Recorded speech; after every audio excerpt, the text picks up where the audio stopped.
The communication hub on Station Alpha buzzed with activity as another urgent message arrived. Commander Blake watched the holographic display flicker to life, showing the pale blue face of Ambassador Vale from the Galactic Coalition. The alien's usually calm expression was replaced with something Blake had never seen before: pure desperation. "Commander Blake, we need to speak immediately," Vale said, his voice carrying across the vast distance between stars. "The situation has become critical."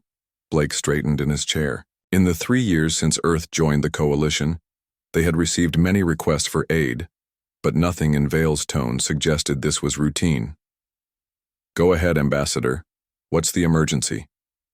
The hologram shifted, showing a star map with several systems highlighted in red. "The Vani system is under attack. The Krex Empire has launched a full invasion. We estimate the Vani have less than 2 weeks before complete defeat." Blake studied the tactical display. The Vani were one of the Coalition's peaceful member species, known throughout the galaxy for their advanced farming techniques and beautiful art. They had no military, no weapons, no way to defend themselves against an aggressive enemy. "What about Coalition forces?" Blake asked. "Surely the fleet can respond." Vale's expression darkened further. "Our main battle groups are engaged on 4 different fronts. The Krex timed this perfectly. They know we cannot spare ships or troops." He paused, seeming to struggle with his next words. "That is why we are contacting Earth." Blake felt a mix of surprise and suspicion. The Coalition had always treated humans as the newest, least experienced members. Most alien species viewed Earth's military as primitive, suitable only for minor patrol duties. Now they were asking for help with a major crisis. "Tell me about the Krex," Blake said. The display changed, showing images of tall, heavily armored creatures with sharp claws and predator eyes. "The Krex Empire has conquered 17 systems in the past 50 years. They are excellent warriors, brutal in their methods. They take prisoners only to use as slaves. Their technology is advanced, their ships are powerful, and their tactics are proven effective." Blake watched footage of Krex warships attacking defenseless colonies. The aliens showed no mercy, destroying everything that resisted and capturing everything useful. It was systematic, efficient, and completely ruthless. "How many ships do they have in Vani space?" Blake asked. "Current intelligence suggests 50 warships of various classes. Their flagship is a heavy battlecruiser commanded by General Vash, one of their most experienced commanders. The Vani have sent desperate messages begging for help, but..." Vale's voice trailed off. "But you don't think anyone can save them," Blake finished. "The mathematics are clear. 50 Krex warships against whatever force we could send would result in heavy Coalition losses with little chance of success. The Krex have chosen their target well. The Vani system has 3 inhabited planets, all focused on agriculture and research. No military installations, no defensive platforms, no way to fight back." Blake stood and walked to the large window overlooking Earth's orbital shipyards. Dozens of human vessels moved between the construction platforms, some heading out on patrol missions, others returning from deep space assignments. Earth's fleet had grown significantly since joining the Coalition, but it was still small compared to the older member species. "What exactly are you asking of us, Ambassador?" "We need Earth to send whatever ships you can spare to Vani space. We know it is a difficult request. Human vessels are not designed for large-scale combat, and your crews lack experience in major battles. But the Vani face extinction if no one helps them." Blake considered the situation carefully. Vale was right about human ships being different from Coalition designs. While other species built massive vessels filled with energy weapons and particle shields, Earth's military had developed along different lines. Human ships were smaller, faster, and designed around different tactical principles. "I need to speak with command," Blake said. "Give me 6 hours for a response." "Of course, but please understand. Every hour that passes means more Vani deaths. Their agricultural worlds are being bombed into dust. Their research stations are being captured or destroyed. An entire peaceful civilization is being wiped out while we discuss options." The transmission ended, leaving Blake alone with his thoughts. He immediately opened a secure channel to Earth's United Defense Command headquarters in Geneva. Admiral Kane appeared on the screen within minutes. The old military commander had seen action in Earth's final wars before the planet united, and his experience showed in his weathered face and sharp eyes. "I saw the coalition request," Kane said without waiting for Blake to speak. "What's your assessment?" "The situation is as bad as they say. The Vani are completely defenseless, and the Krex have overwhelming force. Coalition command admits they can't spare ships from other fronts." Kane nodded slowly. "And they want us to throw our ships against 50 enemy warships in a hopeless battle to make themselves feel better about abandoning an ally. That seems to be the idea, sir, though I think they genuinely care about the Vani." Vale seemed desperate.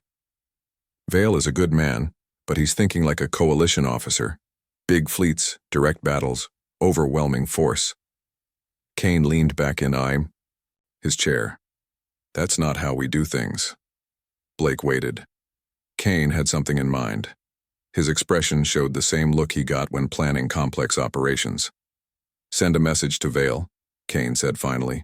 "Tell him Earth will respond to the Vani." "Request for aid. Sir, what ships are you planning to send?" Kane smiled, and Blake suddenly felt sorry for the Krex Empire. "One ship, Commander. We're sending one ship." "One ship against 50? Blake couldn't hide his shock. "Admiral, that's not just hopeless, it's suicide." "Is it?" The coalition thinks in terms of massive fleets and direct confrontation. They assume the only way to fight 50 ships is with 50 ships of your own. Kane's smile grew wider. "But what if there was another way? What if you could eliminate 50 ships with just one?" Blake began to understand. Earth's military doctrine had always been different from their new allies. While other species focused on building bigger weapons and stronger shields, humans had perfected the art of not being seen until it was too late. "You're sending the Reaper," Blake said. "The Reaper leaves in 12 hours. Captain Ross has already been briefed. The Vani will have their aid, Commander, and the galaxy is about to learn something important about human warfare." Blake felt a chill of anticipation mixed with worry. The Reaper was humanity's most classified project, a ship built around principles that other species had never considered. If it worked, the Vani would be saved. If it failed, the galaxy would watch humanity's newest warship die in a hopeless battle. "What should I tell Ambassador Vale about our capabilities?" Kane's expression became serious. "Tell him we're sending our best ship with our best crew. Tell him the Vani will be protected. But don't tell him how we plan to do it. Some things are better demonstrated than explained." As the communication ended, Blake wondered if they were making the right choice. One human ship against an entire Krex battle fleet seemed impossible. But then again, humans had always specialized in making the impossible look easy. The Vani's desperate plea for help was about to be answered in a way no one expected. The Coalition war room on Station Alpha hummed with tension as Admiral Kane's message played for the third time. Ambassador Vale stared at the holographic display, his blue skin showing patches of darker color that indicated stress among his species. "One ship?" General Torres from the Altarian Defense Force spoke first, his forearms gesturing in disbelief. "The humans are sending one ship against 50 Krex warships?" Vale nodded slowly. "That is what Admiral Kane confirmed. The Earth vessel called Reaper will depart for Vani space within hours." Commander Nix, the Coalition's senior tactical officer, pulled up Earth's known ship specifications on the main screen.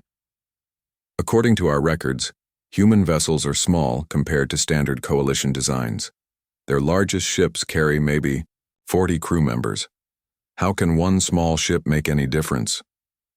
"Perhaps the humans are planning a suicide mission," suggested Captain Oral, whose species valued honor above survival. "A final glorious charge to buy the Vani more time to evacuate." Vale shook his head. "I spoke with Admiral Kane personally.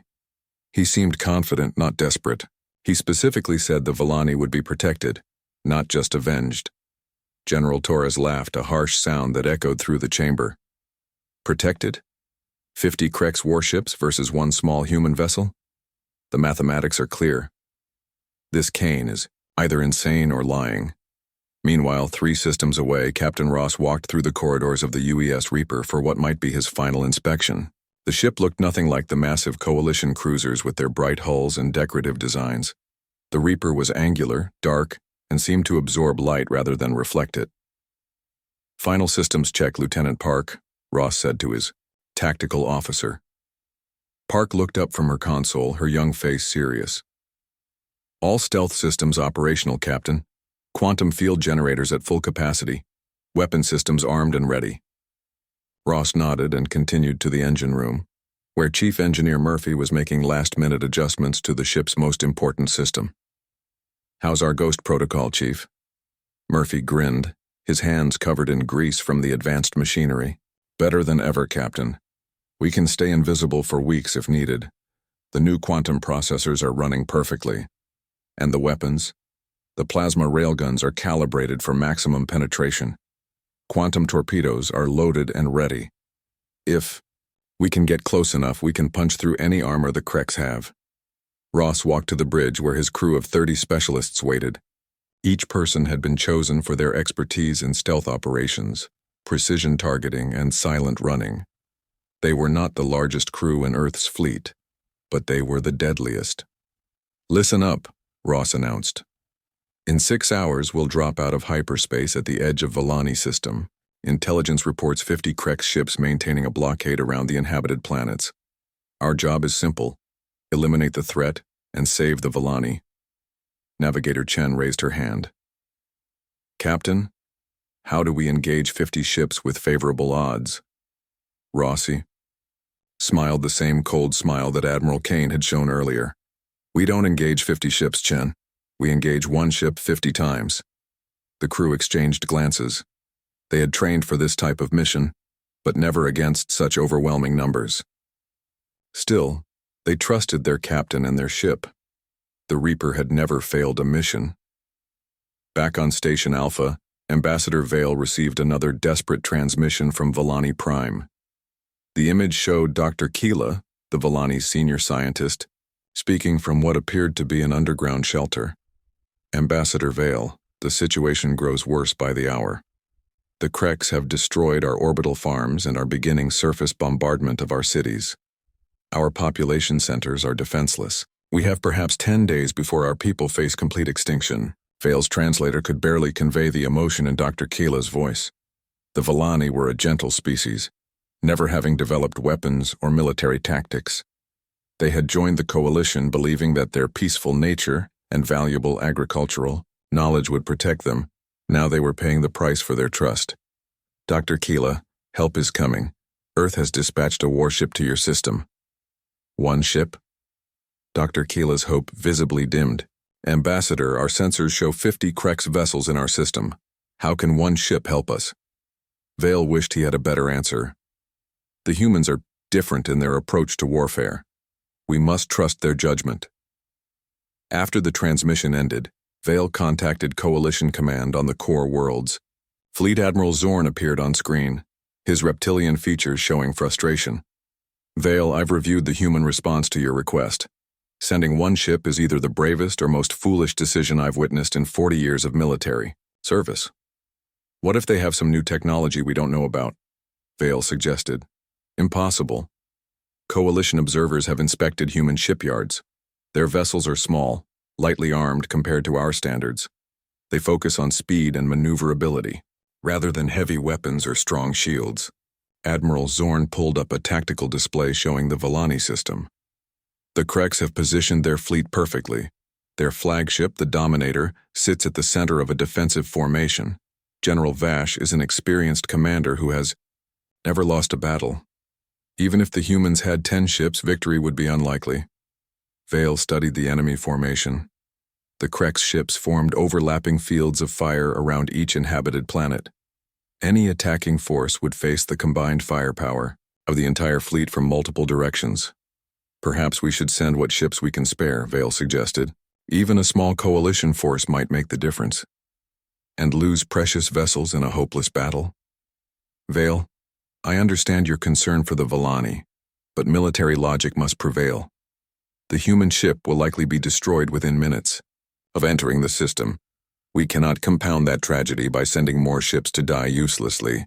As the call ended, Vale felt the weight of failure. The Coalition was abandoning the Vani to their fate, and Earth's single ship would die trying to save them. Unless Vale accessed Earth's communication files, looking for any clue about this mysterious vessel called Reaper. The information was surprisingly limited. Earth classified most details about the ship, releasing only basic specifications that seemed unremarkable. But Vale noticed something interesting in the technical reports.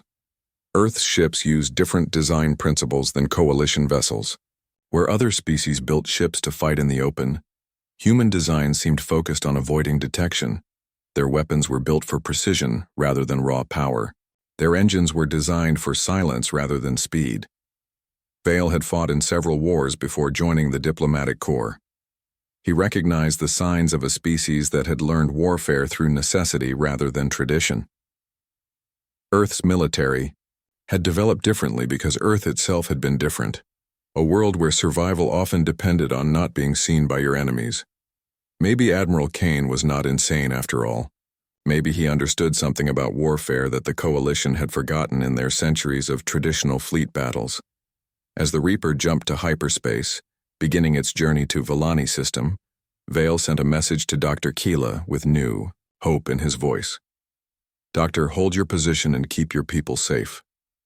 The ship coming to help you may be small, but I believe it carries something the Krex have never faced before: human military thinking."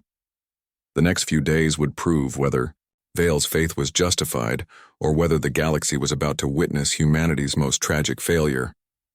The UES Reaper dropped out of hyperspace at the edge of the Vani system, appearing as nothing more than a small metal object drifting in the darkness.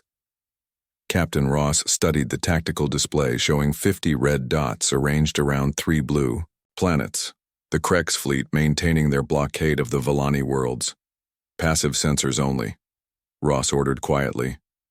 "I want a complete picture before we make our move." Lieutenant Park worked at her station, gathering information from the enemy fleet. "Captain, the Krex have arranged their ships in 3 defensive groups, 20 vessels around Vani Prime, 15 around the agricultural world of Vani 2, and the remaining 15 protecting their supply lines." "Perfect," Ross said with satisfaction. "They're thinking like traditional fleet commanders. Strong, defensive positions overlapping fields of fire, textbook formation." Navigator Chen looked confused. "Sir, how is that perfect? They have us outnumbered and outgunned." Ross turned to face his crew.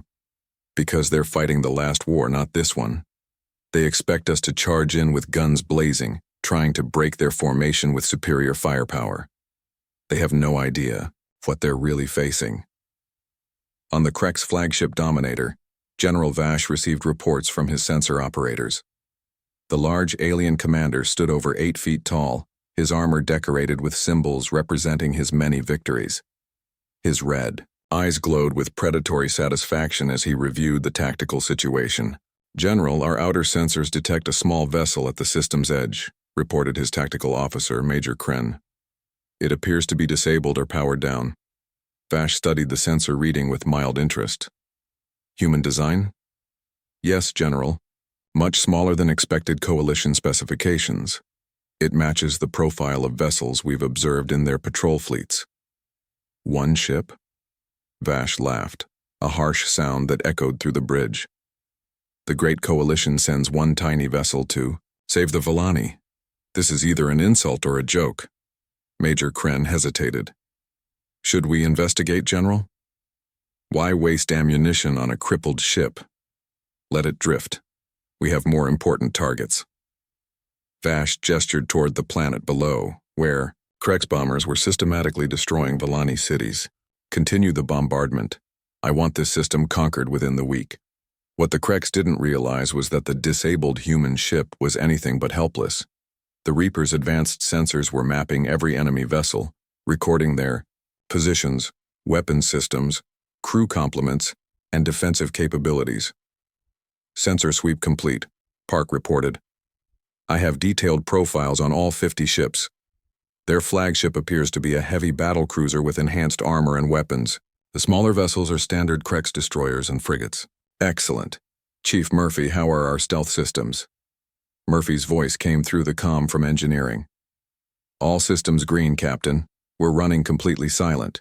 Their sensors read us as space debris. Ross studied the enemy formation. For several minutes, his tactical mind working through different approaches. The Krex had positioned themselves well for a traditional battle, but they had made one critical mistake. They had no idea they were being hunted. Here's how we do this, Ross announced. We start with the outer patrol ships. Single targets, isolated from the main fleet. We eliminate them quietly one at a time before moving to the core defensive groups. Captain, Chen asked nervously, what if they detect us during the first attack? Then we adapt. But if we do this right, they won't know we're here until it's too late. The Reaper began moving silently through the asteroid field that bordered the Vani system. Its stealth technology bent light and absorbed sensor signals, making it virtually invisible to conventional detection methods. Only the most advanced coalition ships had similar capabilities, and the Krex had never encountered anything like it. Ross selected his first target, a Krex destroyer patrolling alone near the outer planets. The ship was positioned to watch for approaching coalition fleets, but its crew was relaxed, confident in their overwhelming numerical advantage. Take us to attack position, Ross ordered. Weapons hot, but maintain stealth until I give the command. The Reaper approached to within 2 kilometers of the enemy destroyer before Ross gave the signal. Fire! The plasma railgun discharged with a brilliant flash, sending a concentrated beam of superheated matter through the Krex ship's hull. The enemy vessel exploded in seconds, its crew never knowing what hit them. Target destroyed, Park reported.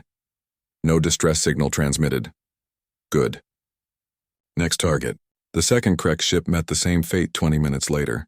Then the third. Each attack was perfectly executed. The Reaper would appear from nowhere, destroy its target, and vanish before any other ships could respond. On the Dominator, General Vash was reviewing bombardment reports when Major Kren approached with disturbing news. General, we've lost contact with 3 patrol ships in the outer system. Vash looked up from his reports. Equipment failure? Unknown, sir. They simply stopped responding. No distress signals, no indication of problems. Send a squadron to investigate. 4 Krex vessels moved toward the last known position of the missing patrol ships. They found nothing but debris fields where their comrades had been. General, the squadron leader reported, all 3 ships have been completely destroyed. Weapons signatures suggest high-energy plasma discharge, but we detect no enemy vessels in the area. Vash felt his first moment of concern. 3 ships, destroyed without warning, without any sign of the attacker. This was not how space battles were supposed to work. Recall all outer patrols, Titan formation around the planets. But Ross had anticipated this move. As the Krex ships pulled back into defensive positions, they created exactly the opportunity he needed. They're bunching up, Park observed. Tighter formation, less maneuvering room. Perfect. Time for Phase 2. Ross studied the new enemy positions. Target their supply ships first. Cut off their fuel and ammunition, and the whole fleet becomes vulnerable. The Reaper struck again, this time targeting a supply convoy moving between the main fleet and their base. 3 cargo vessels exploded in quick succession, their stored ammunition creating spectacular secondary explosions that lit up the darkness. This time, the Krex were ready. Sensors tracked the weapon signatures back to their source, revealing a small contact moving impossibly fast through the debris field. There, Major Kren shouted. Small vessel bearing 27 Mark IV, all ships open fire. Dozens of energy beams converged on the Reaper's position, but the human ship was already gone, vanishing into the asteroid field like a ghost. General Vash stared at the tactical display in growing anger and confusion. What kind of ship can appear and disappear like that? Unknown, General. It's using some form of advanced stealth technology. Our sensors can only track it when it fires its weapons. Vash realized he was facing something completely outside his experience. This was not a traditional fleet battle with predictable tactics and formations. This was something else entirely, a new kind of warfare that turned all his advantages into weaknesses. Send a message to Krex Command, Vash ordered. Tell them, we need reinforcements immediately. We're fighting an enemy that doesn't follow the rules of conventional warfare. But as the message traveled across space, the Reaper continued its deadly work. 7 Krex ships were already destroyed, and Captain Ross was just getting started. The hunter had revealed itself, and the prey was beginning to understand they were not the predators they thought they were. General Vash paced the bridge of the Dominator like a caged animal, his red eyes fixed on the tactical display. In the past 6 hours, he had lost 12 ships to an enemy he couldn't see, couldn't predict, and couldn't fight using conventional tactics. And status report, he demanded from Major Kren. We've pulled all remaining ships into tight defensive formations around each planet. No vessel operates alone anymore. But General... Kren hesitated. The crews are becoming afraid. They call the human ship a ghost vessel that strikes from nowhere. Vash slammed his clawed fist onto the command console. There are no ghosts in space. It's one small ship with some kind of stealth technology. We will find it and destroy it. Unknown to the Krex commander, the ghost ship was currently drifting silently through the massive asteroid field that surrounded the Vani system. Captain Ross studied the updated enemy positions with satisfaction. Fear was making the Krex commanders predictable. They're grouping their ships closer together, observed Lieutenant Park. Defensive formations around each planet. Exactly what I hoped they would do, Ross replied. Scared enemies make tactical mistakes. Chief Murphy, how are our stealth systems holding up?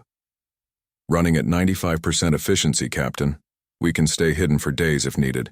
The Krex sensors are designed to track large fleets, not single ships using our technology. Ross nodded and turned to his tactical officer. Park, I want you to identify their command and control vessels. Every fleet has ships that coordinate communications and sensor data. If we eliminate those, their formations will become confused. Already on it, Captain. I've identified 3 ships that seem to be acting as communication hubs for their fleet groupings. The Reaper began moving toward its next target, a heavily armed cruiser positioned to coordinate the defense of Vani 2. The ship was surrounded by 6 smaller vessels in a protective formation, but Ross had learned that even the best formations had weaknesses. On the targeted cruiser, Captain Drex was reviewing patrol reports when his sensor officer called out an alarm. Sir, I'm detecting some kind of energy signature moving through the asteroid field. It's very faint, almost like background radiation. Drex studied his screens carefully. Could it be the stealth ship that's been attacking our forces? Possible, sir. The signature keeps appearing and disappearing. If it is a ship, it's using technology we've never encountered. Alert all vessels in our formation. If that's the human ship, it's coming for us. But the Reaper was already in position. Ross had positioned his ship inside a large asteroid, using the rock as both cover and camouflage. The Krex sensors detected nothing unusual about the asteroid, never suspecting it contained a predator waiting to strike. Target the cruiser's main communications array, Ross ordered. I want them blind and deaf before we eliminate them. The plasma railgun fired through a hole in the asteroid, the beam striking the Krex cruiser's sensor array with perfect precision. Instantly, the ship lost contact with its escort vessels and the main fleet. Communications down, the Krex sensor officer reported in panic. We're blind. Captain Drex tried to maintain order. Emergency communications. Alert the fleet that we're under attack. But before the message could be sent, quantum torpedoes phased through the cruiser's armor and exploded inside the ship's reactor core. The vessel disappeared in a brilliant explosion that could be seen across the system. The 6 escort ships immediately began firing randomly into the asteroid field. Their crews panicked by the sudden loss of their command vessel, but their weapons struck only empty space and floating rocks. The Reaper had already moved to its next hunting ground. General Vash received the news of another loss with growing fury and fear. 13 ships destroyed, and we haven't even damaged the enemy. How is this possible? General, Major Kren said, carefully, perhaps we should request additional reinforcements from the home fleet. I've already sent for reinforcements, but they won't arrive for 3 days. We need a new strategy now. Vash studied the tactical display, trying to think like his mysterious enemy. The human ship struck isolated targets, attacked communication, hubs and disappeared before retaliation was possible. It was fighting like a submarine rather than a space warship. New orders, Vash announced. All ships will move in groups of at least 4. No vessel operates alone. We'll create overlapping sensor nets that will detect any stealth ship, no matter how advanced. The Krex fleet began repositioning into smaller, tighter groups. It was exactly what Ross had hoped they would do. They're breaking up their formations, Park reported. Smaller groups, but more of them. Perfect, Ross said with satisfaction. Smaller groups are easier to eliminate, and they're so focused on watching for us they're not watching each other. The Reaper struck again, this time targeting a group of 4 ships that had separated from the main fleet. Using a tactic learned from ancient submarine warfare, Ross positioned his ship between 2 asteroid clusters and waited for his prey to come to him. The Krex ships moved through the asteroid field in tight formation, their sensors sweeping constantly for signs of the stealth ship. They never detected the Reaper sitting motionless in the shadow of a large rock. Multiple targets locked, Park reported. Quantum torpedoes ready. Fire all tubes. 8 quantum torpedoes launched simultaneously, each one programmed to phase through solid matter and explode inside a different target. 4 Krex ships exploded within seconds of each other, their crews never knowing they had sailed into a trap. 17 ships down, Park announced. 33 remaining. Ross smiled grimly. The numbers are getting better, but they're still dangerous. Time to try something different. The captain decided to target the Krex supply base, a heavily fortified station hidden in the outer asteroid belt. The station was protected by orbital weapons platforms and patrolled by 8 warships, but it was also the source of fuel and ammunition for the entire fleet. If we eliminate their supply base, their remaining ships become sitting ducks, Ross explained to his crew. But this will be our most dangerous attack yet. The station has heavy defenses, and we'll have to fight in the open. Navigator Chen looked worried. Captain, if we lose our stealth advantage, we'll be outnumbered 8-1. True. But sometimes the best place to hide is in plain sight. Trust me, Chen. We're going to show the Krex something they've never seen before. The Reaper began moving toward the supply station, its crew preparing for their most challenging battle yet. Behind them, General Vash was coordinating a desperate search for the ghost ship that was systematically destroying his fleet. Neither side knew that the final phase of this strange battle was about to begin, and the outcome would change how the galaxy viewed human warfare forever. The predator was moving in for the kill, but the prey still had teeth. The Krex supply station Fortress 7 hung in the darkness like a metal spider, its 8 massive weapon platforms extending outward from a central hub. General Vash had positioned his most experienced ships here, 8 heavy cruisers commanded by his best captains. This was his last major stronghold, and he knew the ghost ship would come for it eventually. Captain Ross studied the fortified position through the Reaper's advanced sensors. The station was impressive, bristling with particle cannons and missile launchers. Any conventional attack would face overwhelming firepower from multiple directions. Tactical analysis complete, reported Lieutenant Park. The station has 46 heavy weapons and energy shields rated for fleet-level combat. The 8 defending ships are positioned in overlapping defensive patterns. Formidable, Ross admitted, but they're thinking defensively again. They've built a fortress, but fortresses can become prisons. Chief Murphy's voice came through the comm from engineering. Captain, our stealth systems are running hot after all the recent battles. We can maintain invisibility for maybe 2 more hours before we need to power down for maintenance. Ross nodded grimly. This would be their final attack using stealth advantage. After this, they would have to fight openly or retreat. Understood, Chief. We'll make these 2 hours count. The Reaper began its approach to Fortress 7, moving through the dense asteroid field that surrounded the station. Ross had studied the defensive patterns carefully and found the weakness he needed. The Krex had positioned their ships to protect against large fleet attacks, leaving small gaps that a single vessel might exploit. On the station's command deck, Colonel Thex monitored his sensor displays with growing tension. Every officer in the Krex fleet knew about the mysterious human ship that had destroyed 17 vessels without taking any damage. Some crews were calling it supernatural, a demon ship that could not be killed.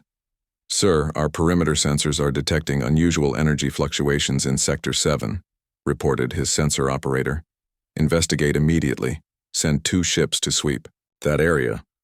2 Krex cruisers moved toward the energy readings, their crews alert for any sign of the stealth ship. They found nothing but empty space and floating asteroids. What they didn't realize was that their target was already inside their defensive perimeter, hiding in the shadow of the station itself.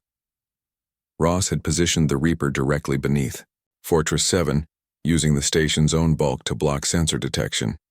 It was a dangerous position.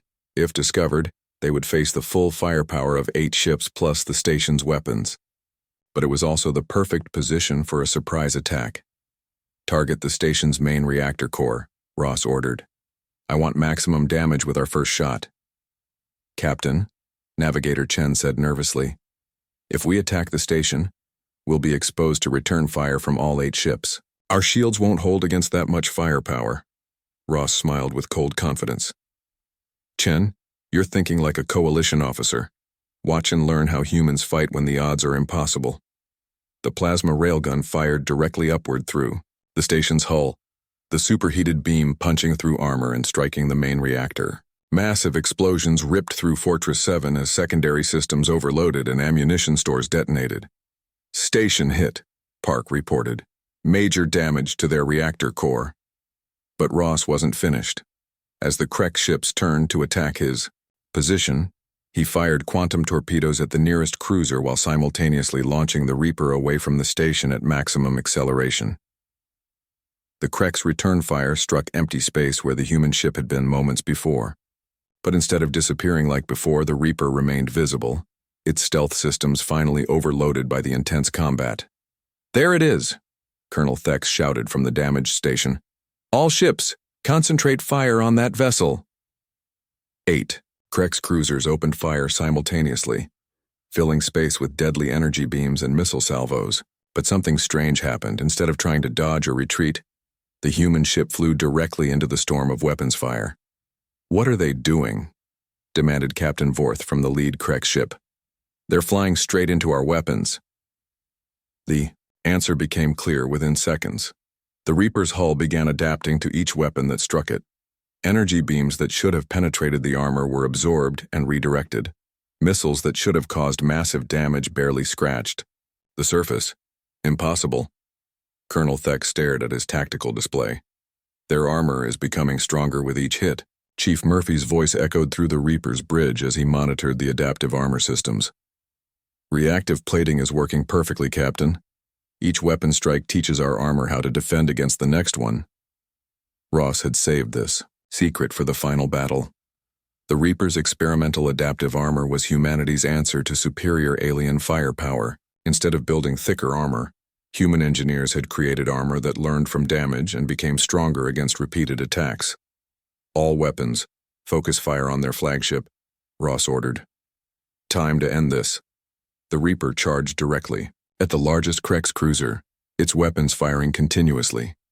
The enemy ship's shields collapsed under the focused assault, and plasma beams tore through its hull. The mighty vessel exploded in a brilliant fireball that lit up the asteroid field. One by one, the remaining Krex ships fell before the relentless human attack.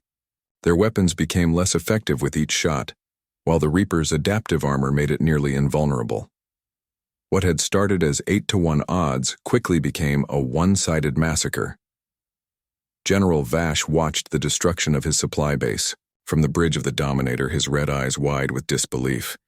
In less than 30 minutes, the human ship had destroyed Fortress 7 and eliminated 8 of his best vessels. "General," Major Kren said quietly, "we've lost over half our fleet. Maybe we should consider alternative options." Vash understood what his second-in-command was suggesting. The unthinkable, surrender. In his long military career, he had never retreated from any battle. But he had also never faced an enemy like this. "Open a communication channel to the human ship," Vash said finally. Captain Ross received the transmission with satisfaction. The great General Vash appeared on his screen, his proud features now showing defeat and exhaustion. Human Commander, I am General Vash of the Krex Empire. I am request terms for the cessation of hostilities. The terms are simple, Ross replied. Withdraw all Krex forces from Vani space immediately. Release any prisoners you have taken. Pay reparations for the damage you have caused to Vani worlds. Vash's pride warred with reality. His remaining ships were demoralized, his supply lines cut, and facing an enemy he could not defeat. And if we refuse? Ross's expression remained coldly professional. Then I continue destroying your ships until none remain. Your choice, General. The Krex commander closed his eyes for a moment, then opened them with resignation. We accept your terms. All Krex forces will withdraw from this system within 6 hours. As the beaten Krex fleet began its retreat, Captain Ross opened a channel to Vani Prime. Dr. Kayla's face appeared on screen, tears of joy streaming down her gentle features. Captain Ross, you have saved our entire civilization. How can we ever repay such a debt? No payment necessary, Doctor. The Coalition protects its members, that's what we do.